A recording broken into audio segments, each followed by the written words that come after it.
श्री घनश्याम दुबे स्नातकोत्तर महाविद्यालय सुरियावा के बीएड विभाग के तृतीय सेमेस्टर में गृह विज्ञान शिक्षण की ऑनलाइन क्लास में आप सभी लोगों का स्वागत है। आज हम जिस प्रकरण पर चर्चा करेंगे वह है गृह विज्ञान शिक्षण की आवश्यकता या शैक्षणिक निहितार्थ। पहले प्रकरण को समझ लेते हैं। कहने का तात्पर्य यह है कि गृह विज्ञान को क्यों पढ़ाया जाता है, इसको पढ़ाने से लाभ क्या है, बच्चों में या बच्चियों में, छात्राओं में कौन से कौशल विकसित होंगे गृह विज्ञान को पढ़ाने से। तो आज हम इसी टॉपिक पर चर्चा करेंगे कि गृह विज्ञान का शैक्षणिक निहितार्थ क्या है या गृह विज्ञान की आवश्यकता क्या है कि इसे पढ़ाया जाए। ठीक है, तो इसे हम कुछ बिंदुवार समझेंगे, कुछ बिंदुओं के माध्यम से इस बात को स्पष्ट करेंगे कि गृह विज्ञान शिक्षण की आवश्यकता क्या है। तो हमारा आज का पहला बिंदु है कि गृह विज्ञान के अध्ययन से छात्राओं में वैज्ञानिक दृष्टिकोण को विकसित किया जाता है। आप लोग जानते ही हैं कि आज का युग जो है वो वैज्ञानिक युग है। इसी संदर्भ में छात्राओं के अंतर्गत वैज्ञानिक दृष्टिकोण का विकास किया जाता है, जिससे वे अपने रोज़मर्रा के काम में वैज्ञानिक तरीके से उसे आसान बना सकें। ठीक है, दूसरा बिंदु है कि छात्राओं के गृहिणी जीवन काल में मितव्ययिता यानी मितव्यय की भावना का विकास करना। छात्राओं को मितव्ययी बनाया सिखाया जाता है। मितव्ययी का तात्पर्य है कि कम संसाधनों में उसका उपयोग करना।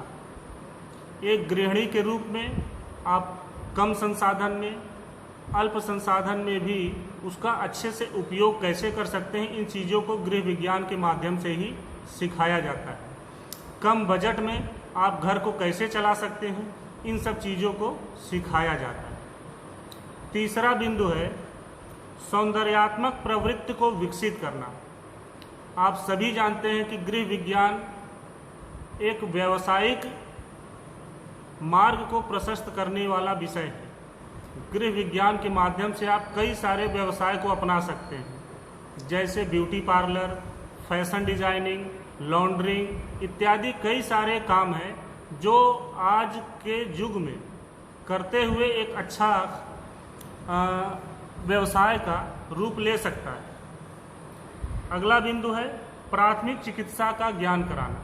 प्राथमिक चिकित्सा जो आज के समय में बहुत ही अनिवार्य है, न केवल गृह विज्ञान के छात्र छात्राओं के लिए अपितु सामान्य जन के लिए भी इसकी आवश्यकता सदैव पड़ती रहती है। इसलिए प्राथमिक चिकित्सा का ज्ञान होना बहुत ही आवश्यक है, जो गृह विज्ञान आप लोगों को सिखाता है। अगला बिंदु है सामाजिक, व्यवहारिक और सैद्धांतिक ज्ञान उपलब्ध कराना। गृह विज्ञान हमें केवल घर तक ही सीमित नहीं रखता, यह हमें ग्रामीण एरिया में, समाज में भी कैसे घुलना मिलना है, बातें करना है, सामाजिक रीति रिवाजों को भी यह हमें सिखाता है। उससे संबंधित व्यवहारिक ज्ञान कराता है और साथ ही साथ सैद्धांतिक ज्ञान भी कराता है। अगला बिंदु है गृह प्रबंधन का कौशल विकसित करना। आप सभी जानते हैं कि गृह विज्ञान का मुख्य कार्य तो यही है, गृह प्रबंधन, यानी घर में आप पाक शास्त्र हो, चाहे भोजन बनाना हो, भोजन परोसना हो, किस भोजन में कितना पोषक तत्व है, गृह सज्जा, कपड़ों की धुलाई, सिलाई, कढ़ाई इत्यादि गृह से संबंधित सभी प्रबंधनों पर यह हमें ज्ञान कराता है। अगला एवं अंतिम बिंदु है छात्राओं में समालोचनात्मक एवं सृजनात्मक सोच को विकसित करना।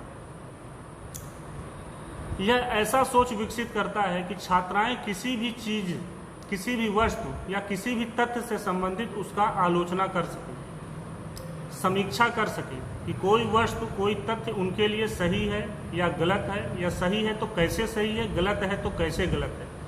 समालोचनात्मक दृष्टिकोण विकसित करता है।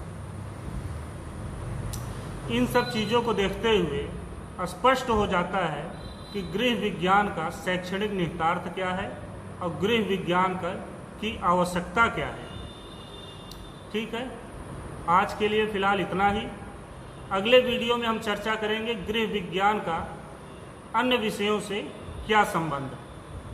और आप लोगों से एक रिक्वेस्ट ये भी है कि इस वीडियो को देखते समय जो आप लोगों को PDF अवेलेबल करवाया गया है उसको नोटबुक में नोट कर लें और वीडियो देखते समय उसको अपने सामने रखें, तो चीज़ें थोड़ी आसान हो जाएंगी। धन्यवाद।